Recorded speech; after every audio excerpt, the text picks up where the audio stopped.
Good afternoon, everyone. Thanks for joining today's EMSI webinar. I can see attendees are still joining, so I'm just going to give another minute or so before we kick things off.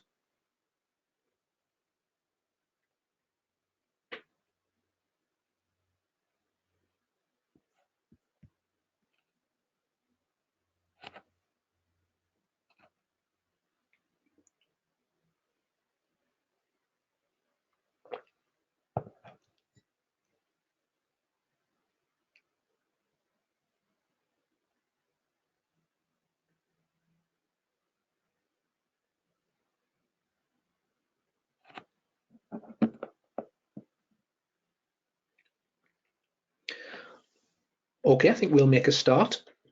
My name's Anthony Horn.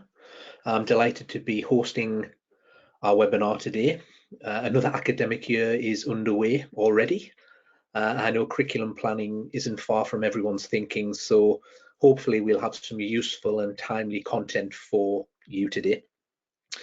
If you do have any questions as I'm talking, please use the question box in your GoToWebinar console to ask those.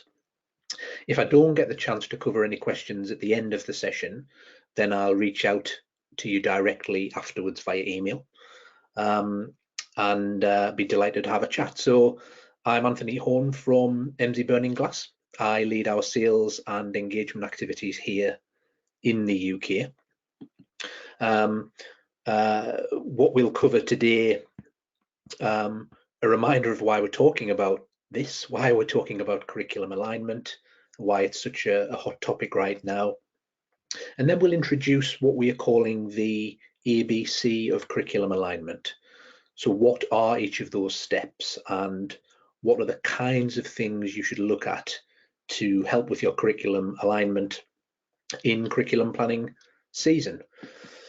For those of you who do not work with us already at EMSI Burning Glass, our mission is very much about using labour market and skills data to better connect individuals, education and employers in order to support successful regional and local economies.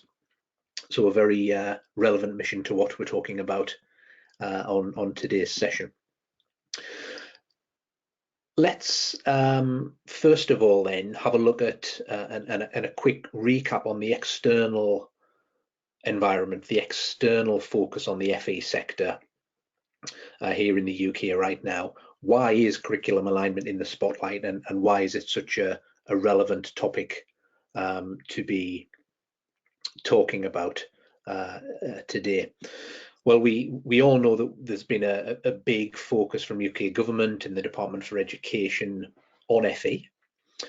So skills for jobs that kind of first emerged in 2020 through the stuff that the Chancellor was leading on was always relevant to FE. I guess the clues in the name there, skills for jobs, which has been the tagline for lots of things coming out of government. So FE has always been relevant, really. And then in January of this year, we saw skills white paper, which is now the skills bill, which is kind of undertaking its route through the relevant channels, which outlined a whole host of things, which we'll touch on more in a second. And then a few things followed that. Most latterly, I'm sure you've seen the skills for jobs FE funding and accountability consultation that is still live for another week or so. Quite an arduous read, but some fascinating stuff in there. And from that document, just a couple of key points that I thought were relevant to highlight. First of all, some, as I've called them here, familiar overarching themes. That's a polite way of putting it. I think stuff that we've heard a lot of before. So outcome focused, outcome-based funding is a concept we've all heard a lot about in the sector over the past few years. The fact that the FE system should be forward-looking, responding to the economy, essentially, which again Has it never done that before? I think it's always been aligned to that. And then I mentioned the white paper and the skills bill that I referenced there sets out specific requirements and a specific role for colleges in particular in meeting local skills needs. And it's that I think section that encompasses some of the more interesting changes or proposed changes. So employers being kind of front and center of these documents that are coming out from government. Employers, having more of a role, more of a direct role in the FE system than they've had before. The fact that there's repeated reference to plans, a plan-based approach being a kind of a key word or a key phrase in there, whether that be the new local skills improvement plans or other plans that may be needed. Without dwelling on it, there's some quite sort of direct language in there about how there'll be a duty for colleges and providers to cooperate and get involved and have regard to these plans. There'll be statutory duty for colleges and indeed governing bodies to do certain things and publish certain things, all around this notion of curriculum alignment, so that the college and provider provision is meeting local needs and is directing students and learners towards relevant sustainable employment. So again, I don't think anyone would argue this was new or something that the FE sector hasn't been doing in the past. Of course it has, but I think what's interesting here is the language being used and the fact that the UK government and the Department for Education seem to be tightening their grasp of this, and some of the kind of words there about having to do certain things and having a duty and a statutory duty to do certain things is perhaps stronger than language we've seen in previous documents and through previous governments. And then the third and final thing that I think is really interesting in this consultation is the notion of a new dashboard. Everyone loves a dashboard at the minute, don't they? And also the mention of a specific new skills measure. So in those sections of the consultation that I've kind of highlighted on screen here, that mention of a new skills measure. So how well a college is aligning its technical provision with local and national skills needs. That's interesting. And then how well a provider is engaging and meeting local skills needs.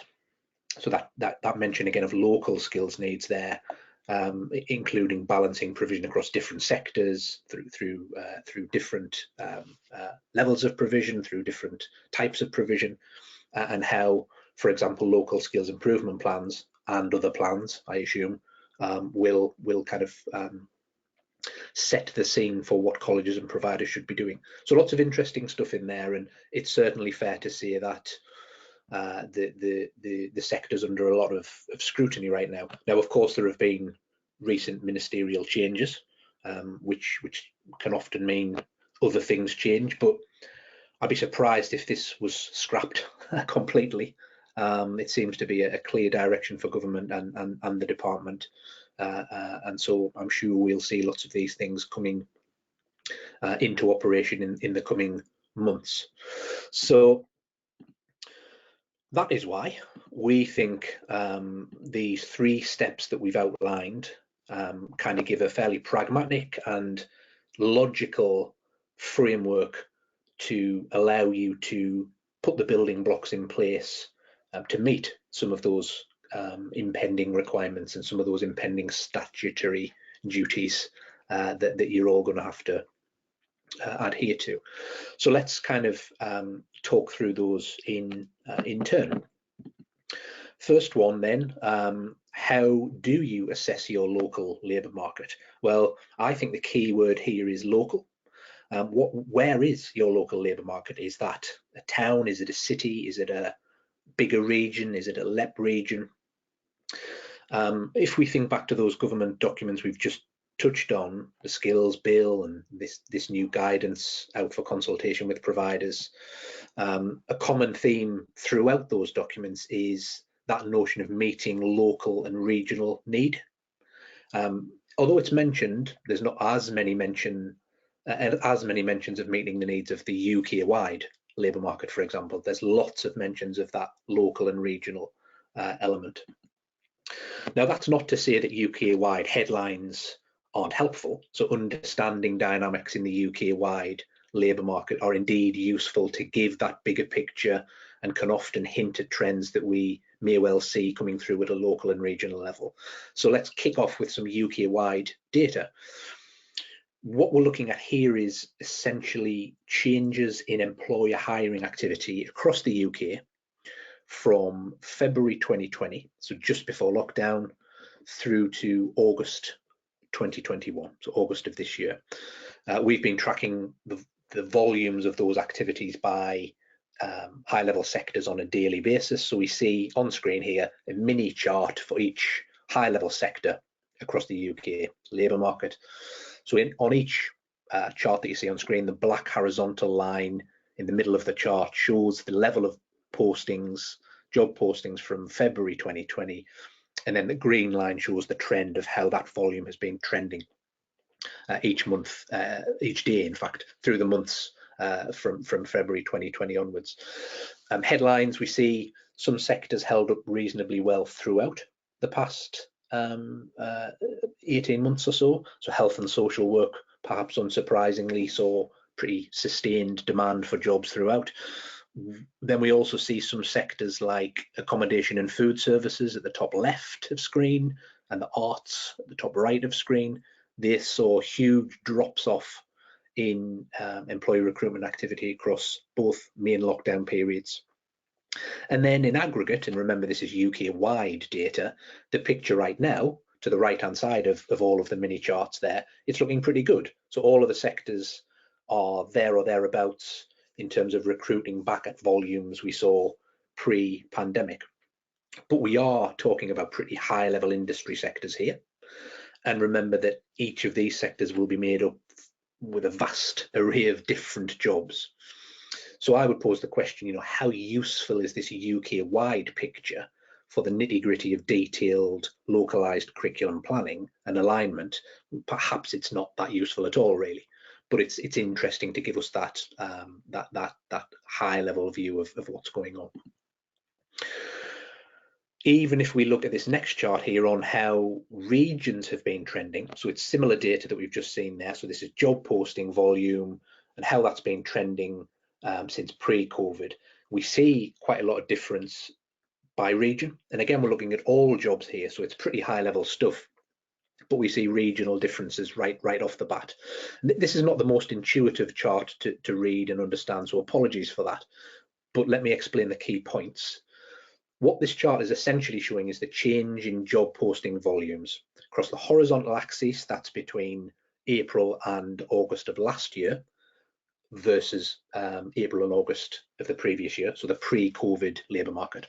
And then on the vertical axis, between April and August of this year, again, measured against that same time period in 2019. So we're looking at 2 years versus the labour market pre-COVID and how volumes of employer recruitment activity has trended.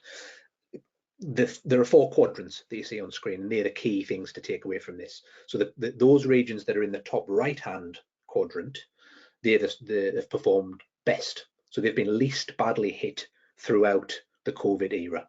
They've suffered reductions in job posting volumes during both lockdowns, both main lockdown periods, but haven't suffered as much as some other regions. Those in the bottom right quadrant, they've been doing okay. So they've not been as badly hit as other regions last year, and they're doing better than average this year. And then bottom left, pretty much struggling throughout. Thankfully, there's a smaller number of regions in there, but inner London and some other London areas, as well as some areas in Midlands and Yorkshire are in there. So really, all to take away from this chart is headlines, as we saw on the previous slide, at a UK-wide level can often show certain trends, in that case, everything's getting back to where it was pre-COVID, great. But then even if we look at high level industry sector by region, as we see on screen here, we start to see regional differences really coming out, even at highest level of data. Let's take that a step further then, and look at some more intuitive data and some more easily understood data that demonstrates that point. And let's look at jobs that have been most in demand from employers in this past 12-month period across two different local labour markets. First of all, Dudley. Hello to any friends from Dudley on today's session. These are the 10 jobs that have been most in demand from employers in Dudley this past 12 months. Then if we look at a very different labour market, Manchester, we can see the 10 jobs that have been most in demand in that particular locality. Key points here being, as you see in bold on the right hand side there are a number of jobs that appear in both lists. So two very different areas, two very different labour markets are seeing high demand for some of the same jobs. But then, of course, there are jobs that don't appear on both lists. So each of these local labour markets have their own specific needs, their own specific jobs that are in most demand from employers in that region. So when you're assessing your local labour market, that's why it's important to really be clear on what you mean by your locality. That's thinking in the immediate term. So we've just looked there at demand from employers over this past 12-month period. That same principle can be applied if we look at two different local labour markets and consider what the data is telling us about jobs that are most likely to see new job openings, so job opportunities, over this next 5 years, so 5 years into the future. So firstly, the 10 jobs that we'll see most job openings in Sunderland over the next 5 years, and then same list, 10 jobs that will see the most job openings in Bournemouth over the next 5 years. And that same pattern that we saw on the previous example comes through here. So although these are very different localities, it's about as far apart as you can get geographically in England anyway. 6 of the 10 jobs appear on both lists. And then there are jobs that appear on only one or other list. So that suggests jobs that are very important to that specific region. So jobs that are very important to Sunderland versus jobs that are very important to Bournemouth. So what these last few slides should hopefully show is that when you're assessing your local economy, your local labour market, it's important to identify which jobs are important locally. So which jobs are really in demand locally, as well as jobs that seem to be important nationally, so across different labour markets, and consider how your curriculum is aligned to both. But thinking back to some of those key points from government consultation and government skill bill, particularly the local and regional element, particularly understanding those dynamics for your local and regional labour markets and understanding how your curriculum aligns to those. Now, in those previous slides, I've intentionally jumped straight into the detail because I think detailed job data at very detailed local levels is really vital to what we're talking about here today. But we can actually take a step back from that and use data to illustrate another aspect that you should consider when you're assessing your local labour market, and that is how jobs in priority sectors are trending. Now, when I say priority sectors, there may be sectors that are already defined in your area by the LEP or combined authority or your local authorities, depending on where you are. Chambers of commerce may come more into this equation in determining what priority sectors are. Or there might even be a list of sectors that you as an organisation have decided to focus on for whatever reason. Whatever the case, it's important to have a picture of how jobs are trending in those industry sectors, both historically and into the future. And we'll come back to that example shortly. So there are some of the kind of key data and insights that we recommend you consider when taking the first of our 3 steps in assessing your local labour market. Let's think about the second step now, benchmarking your curriculum. That is looking at how your existing curriculum and your curriculum plan actually aligns with labour market need. But what is that need? Well, that need can be very different. It can depend on your location. It can depend on how you choose to interpret what those most important needs are. Excuse me, but there are some fundamental data points that can help you understand that more and unpick what that means in your area. And there are a few steps we advise you to take. Firstly, you can look at which types of jobs your curriculum is mapping against. So we see here an example from a college in a particular region. What type of jobs is their provision mapping to? So are you providing lots of managers, for example? Are you providing lots of technical skills? So lots of individuals for technical occupations, which we see mentioned quite a lot in this government consultation. Or are you supplying lots of elementary entry-level workers for customer service? Well, that's going to depend on your curriculum, how it's made up, and it should depend on the needs of your local labour market, which we'll come back to in a second. Another thing to consider is, are you supplying individuals at a qualification level that's going to allow them to get right into these jobs? So that's demonstrated here by the dark blue bars, which we're calling supply in this case. Or is provision supplying individuals or training individuals to be part of the pipeline for those jobs in the future? So they may be individuals who will need further training and further qualification levels to get into those jobs. That's demonstrated by the green bars on this chart, which we're calling pipeline. Now, both of those aspects are really vitally important to labour markets, and we know that FE provide both pipeline and direct supply workers across industry sectors, and that's a vitally important thing, we think, for FE providers to be able to demonstrate, and that's what we can help you with. We can then overlay labour market demand, so labour market need, onto that. So for each of those groupings that we've just seen, and how your volume of provision is stacking against that, how does job openings compare? So job openings here represented by the orange lines on this chart, volumes of job openings each year. What percentage of demand in terms of your learner achievements, so that the individuals coming out into the labour market from your provision, what percentage of demand are you meeting?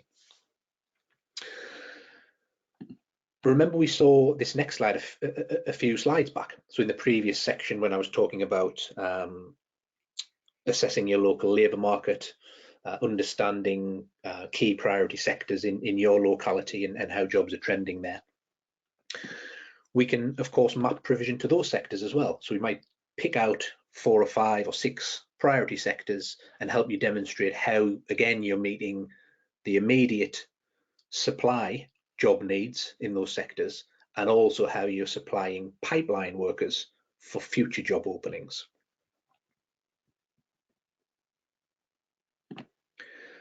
So there are some of the key stages in benchmarking your curriculum. That is having an oversight of how your provision stacks up, how it maps against all jobs, different types of jobs, priority sectors. There is, of course, the ability to get right down to course level, which is something we'll cover in a future webinar, and I'll touch on that at the end. But they're the kind of headlines. Let's move on then to the final of our 3 sections, how to connect your courses to demand. Well, lots of what we've covered in those previous 2 sections, assessing your local labour market and benchmarking your curriculum, will help tick some of the boxes for this section as well. So looking at key priority sectors, for example, and looking at jobs that are most important, like we saw when we were comparing regions for your local labour market. But we can also dig even deeper and think about skills. So which skills are in demand in your locality? which specific skills are employers in your region asking for? How well is your curriculum aligned to that? And indeed, how is your curriculum planning taking those changes in skills demand into account?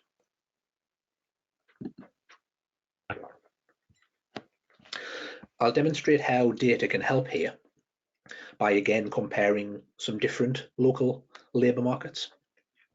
First of all, let's look at Lancashire. So we're looking at a LEP region here. This first chart is showing us the skills most in demand from employers in that region between summer of 2020 and the end of 2020. So we'll see a broad range of skills on screen, not surprising because this data is covering all jobs in the economy, but headline there, maybe quite a lot of healthcare skills in there. Not surprising, given that we're talking about the second half of 2020 and everything that was still going on there. If we then change that time series slightly, look at the skills that have been most in demand from employers between summer 2020 and summer of this year. So for the same region, Lancashire LEP region, we see quite a difference. So plumbing skills, for example, have jumped right up to the top. We still see some of the skills that we saw on the previous slide, but we'll see a lot of restaurant food service skills now appearing that didn't appear at all on that previous time series, because of course jobs in those sections of the labour market weren't really open during the second half of 2020, and so there wasn't employee demand. Those sections of the labour market have started opening up again earlier in 2021, so we've started to see that demand coming through, right? So within a region, skill demands do change pretty quickly. We track this data on a daily basis, and you can kind of see how skills demand will change certainly over a 3 or a 6 month period. So to connect your courses to that demand, to that changing skill demand, really does require a pretty clear view of what's going on.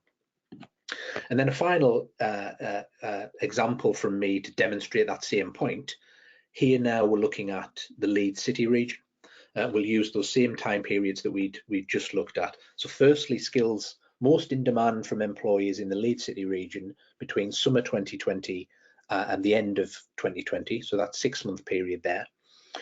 We see here lots of digital skills. If we then look at the skills most in demand between same start point, so summer 2020 through to summer of 2021, we see, I think, two important things. Firstly, those restaurant customer service front of house skills coming to the fore again in Leeds.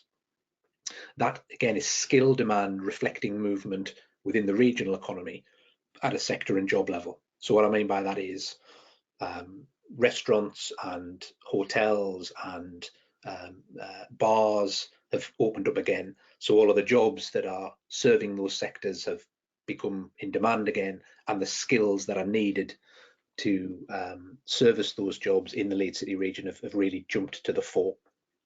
But then secondly, we still see on this slide lots of digital skills in demand. So like we saw on the previous slide, a lot of digital requirements in the Leeds City region.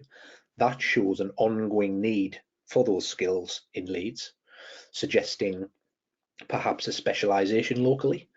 We know, for example, there are lots of big digital employers in that area of the country. So this data is suggesting that employers are demanding digital skills at scale over a sustained period of time. So if that was your region or is your region, that would suggest that that's a need from employers over the long term. One final slide in this section that I just added in at the last minute, thinking about how we saw food service and restaurants and bars and those kind of skills jumping up in demand across both example regions just now. So we saw it in Lancashire and then we saw it in Leeds. Just a good point to mention data around workforce age, so workforce demographic. This is UK-wide data on screen here, but it's fair to say it's kind of replicated across all regions. Accommodation and food service sectors rely heavily on young people to fill their jobs. So as we see on screen here, almost 40% of jobs UK-wide are filled by people under the age of 25. So again, another element of data to consider when you're looking at what you're planning on putting on and how your curriculum aligns to needs. In summary then, as we kind of tick through to the 30-minute mark, there is significant external focus on the FE sector right now. The government are looking to the FE sector and are putting more scrutiny on the FE sector than perhaps we've seen for some time.